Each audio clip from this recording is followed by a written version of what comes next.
Mayou. Docteur Mayou qu'on a sorti, j'aime ça parce que je suis un peu responsable de sa vie sociale. Et je pense que je m'en occupe assez bien. Docteur Mayou, bon matin. Catherine. J'aime ça vous surprendre dans mes... Catherine, oui, Raphaël, Serge. Vous avez passé une belle soirée hier, Docteur Mayou? Ah, écoute, Céline Dion est un phénomène. Oui. Définitivement. Pour que une femme parte de l'Abitibi et vienne la voir à Trois-Rivières, ça prend un pouvoir d'attraction quand même respectable. Oui, je suis d'accord. Très respectable. Oui.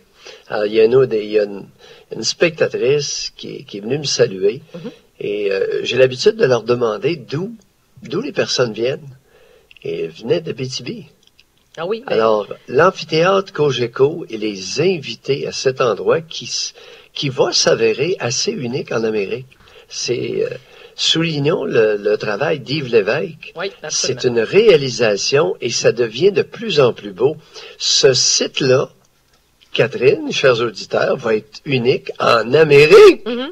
Il l'est déjà, je pense, Dr Mayou. Hey, on va faire La vue sur le fleuve, les soirées, l'impression de bien-être qui nous envahit à l'approche de ce cours d'eau absolument magnifique qu'est le fleuve Saint-Laurent. Et à la rencontre avec le Saint-Maurice, c'est pas fini. Non, c'est pas fini. Hey, Dr Mayou, je vais faire un... Trois-Rivières, ça va être l'emblème de Trois-Rivières. Ce sera plus les papetières qui empestent. Souvenons-nous, il y a 40 ans, de l'odeur désagréable des papetières de Trois-Rivières. Alors, Trois-Rivières était associé à ça pue. Oui. Maintenant, Trois-Rivières, c'est wow, l'amphithéâtre. Oui, vous avez raison. Bon, j'en ai le frisson. J'ai le poil hérissé, je me donne des frissons matin. Dieu sait que vous en avez du poil quand même. Docteur Mayou, là, je suis en beau maudit. Parce que je ne sais pas si vous avez pris la conversation avec Robert tout à l'heure. D'ailleurs, Robert je l'ai entendu. Vient de m'envoyer sa conversation avec Paul Vermeau-Desroches du Nouvelliste, qui, elle aussi, était dans le même secteur. Robert lui a demandé, es-tu parti à cause de la gang de Soulon? Elle dit oui, des beaux colons. Docteur Mayou, ça me fait sourire. On dit, on ne peut pas rien faire parce qu'ils sont, ils sont 10 puis ils sont en état d'ébriété. Et ce qui m'inquiète, Dr Mayou, savez-vous quoi? C'est que je me rends compte qu'il y avait des hommes et des femmes là-dedans. C'est pas juste des hommes qui se saoulent la gueule dans des événements. Oui. On a une problématique. Hey, sortez-moi ce monde-là, puis ça presse.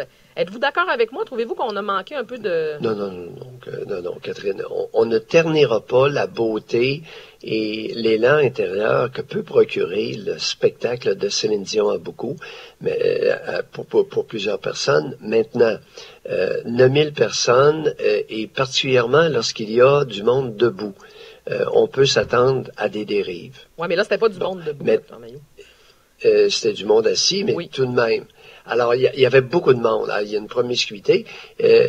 Écoute, c'est prévisible.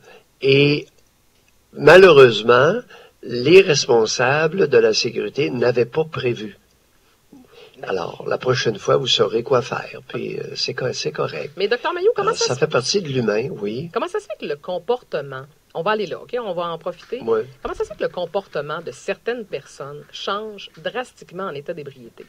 Mais c'est vrai pour tout le monde. Voyons, Catherine. Non, je suis pas d'accord avec OK, je vais t'expliquer quelque chose. OK, allez-y. C'est que c'est l'effet de l'alcool sur le cerveau. Oui. La même chose avec si vous prenez trop de benzodiazépine, trop de Rivotril ou trop d'Ativan, vous êtes désinhibé. C'est-à-dire que dans vos comportements sociaux, vous n'avez plus le filtre que normalement vous pourriez ou devriez avoir acquis.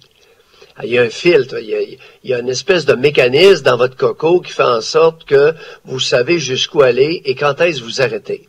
Avec l'alcool, il n'y a plus ça.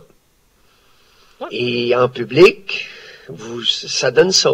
Ça donne ce résultat-là. Oui, mais attendez. Les hommes le savaient dans les tavernes. Maintenant, il n'y a plus de taverne. On a enlevé les murs, on a enlevé la porte de la taverne et... Vous avez, chez les femmes et chez les hommes, des comportements de désinhibition. Et généralement, c'est pas joli. Oui, mais Dr Mayou, c'est pas tout le monde. Oui. Je fais le tour de l'équipe ici. Là. Je pose la question à Serge, à Raphaël, puis si je m'implique là-dedans, j'ai jamais invectivé du monde en état d'ébriété, puis je suis jamais devenu quelqu'un d'autre complètement désagréable, puis faire des choses que... Vous comprenez ce que je veux dire? Au départ, là, ça prend un manque de jugement. Je sais pas, Raphaël, t'es-tu déjà rendu dans un état de... Moi, du tout. Ben, c'est sûr que j'ai été à l'université, j'en ai bu de l'alcool, c'est certain, mais de là à me rendre à invectiver des gens et à être autant désagréable, ça m'est jamais arrivé. Je change pas de personnalité, là, moi. Serge? Ben, écoute, moi, ça m'est déjà arrivé de regretter peut-être de ce que j'ai pu dire parce que j'avais dépassé les bornes. Oui, j'avais trop bu. OK. Bon, mais non. Serge? Serge? Ben oui, qu'est-ce que vous voulez que je vous dise? Non, mais c'est honnête comme réponse, mais je sais pas. Je me suis jamais rendu là, Dr. Mailloux. Non, écoutez, c'est que on revient tu te souviens, hier, on a échangé, c'est nous les femmes, nous les hommes, et nous les adultes.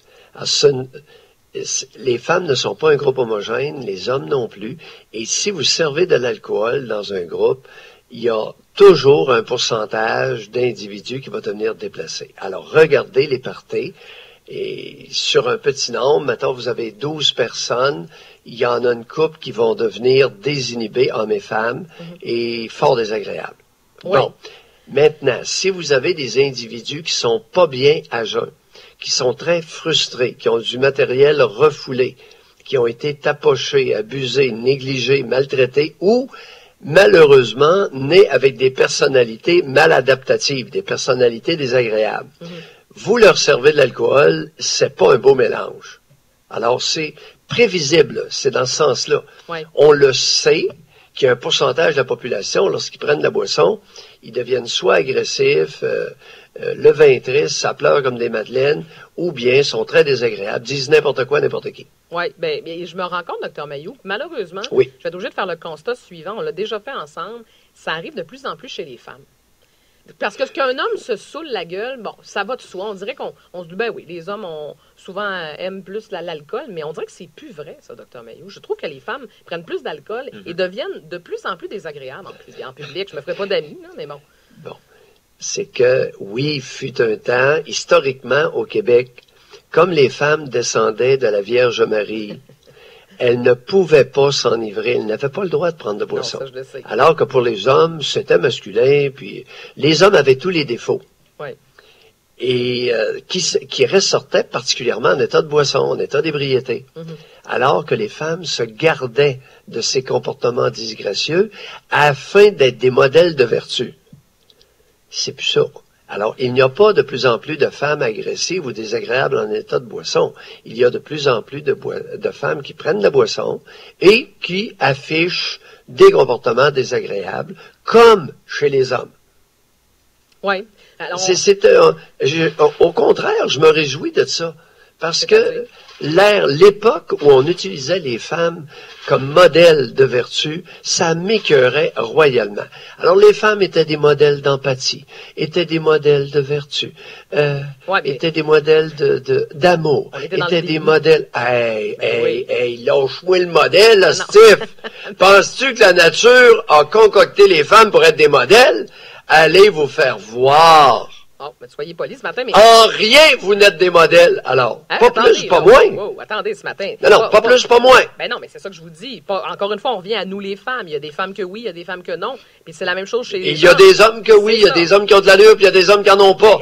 Mais on avait tout focus, on avait clivé. Ouais. Dans notre société de demi-civilisés, on avait clivé le bon pour les femmes et le mauvais pour les hommes. Oui, mais c'est plus... Les hommes, c'est tous des cochons. Hey, un matin, là, y en a-tu une couple qui se reconnaissent? Les hommes, on le sait, c'est tous des cochons. Hey, qu'est-ce que tu penses que ça m'a fait, moi, de grandir avec des sans-dessins comme ça, puis d'entendre ça aller-retour? Ben, je vois que ça vous irait. Ouais, est-ce qu'il y a quelqu'un qui s'est demandé qu'est-ce que ça fait sur des garçons qui ont de l'allure de se faire répéter? On sait bien, vous autres, vous êtes tous des cochons. Qu'est-ce que ça fait à long terme, Dr. Mailloux? Ça crée quoi? De la frustration? C'est désagréable. Ce n'est pas dans le sens de favoriser des rapports harmonieux et égalitaires entre les hommes et les femmes. Oui. Mais par contre, puis c'est ça que ça fait. Mais on est dans l'autre extrême aujourd'hui, Dr. Mailloux, parce que là, on veut des hommes féminisés. Dans quel sens? Ben, on veut des hommes féminisés, on veut des hommes roses, on recherche beaucoup ça maintenant. Les hommes, je peux comprendre. Pour les hommes, c'est pas évident aujourd'hui. Tu te retrouves dans quel... Oh non, ben, c'est beaucoup. Ouf, j'aime mieux ça. J'aime mieux ça que les commentaires disgracieux. Tu sais, lorsque tu es dans la classe, tu es en 2e année de médecine, puis il y a un comique en avant qui vient dire, vous savez, c'est vraiment bien qu'il y ait une augmentation du pourcentage de femmes en médecine parce que ça va humaniser la médecine. Nous autres, on est là, puis on écoute ça, là. Ah oui, tu te sens valorisé comme homme?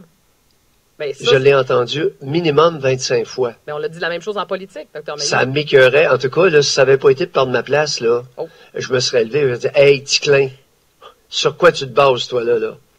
Dr. Mailloux, on vous retrouve à 9h30 ce matin en compagnie de José. Je manquais de courage à l'époque. Ah oui? Vous avez déjà manqué de courage dans votre vie, mais je suis surprise. Ben, aujourd'hui, je vous confirme que ça va bien de ce côté-là. Il y a une affaire, je manquais de courage, j'étais opportuniste en maudit, par exemple. Je pensais que vous alliez dire d'aveu. Non. Quand je fermais ma gueule, j'avais une raison valable. Ah, OK. Dr. Mailloux, 9h30 à 11h en compagnie de José Arsenault. Raphaël, on t'a oublié! Ben, il est tranquille, c'est parce qu'il dort. Il a dormi peu d'heures, Dr. Mailloux. On va le réveiller. Non, mais je suis en train de me demander, est-ce que je suis un homme féminisé ou un homme... C'est parce que là, on peut pas rentrer dans le débat, Dr. Mailloux, un invité en bout de ligne. On peut pas rentrer là-dedans. On vous retrouve demain matin. Oui. Attends, même mon Raphaël. Oui, certainement. Exact, il va se préparer. Dr. Mailloux, on vous retrouve à 9h30 ce matin. Bye. Bye, à plus tard.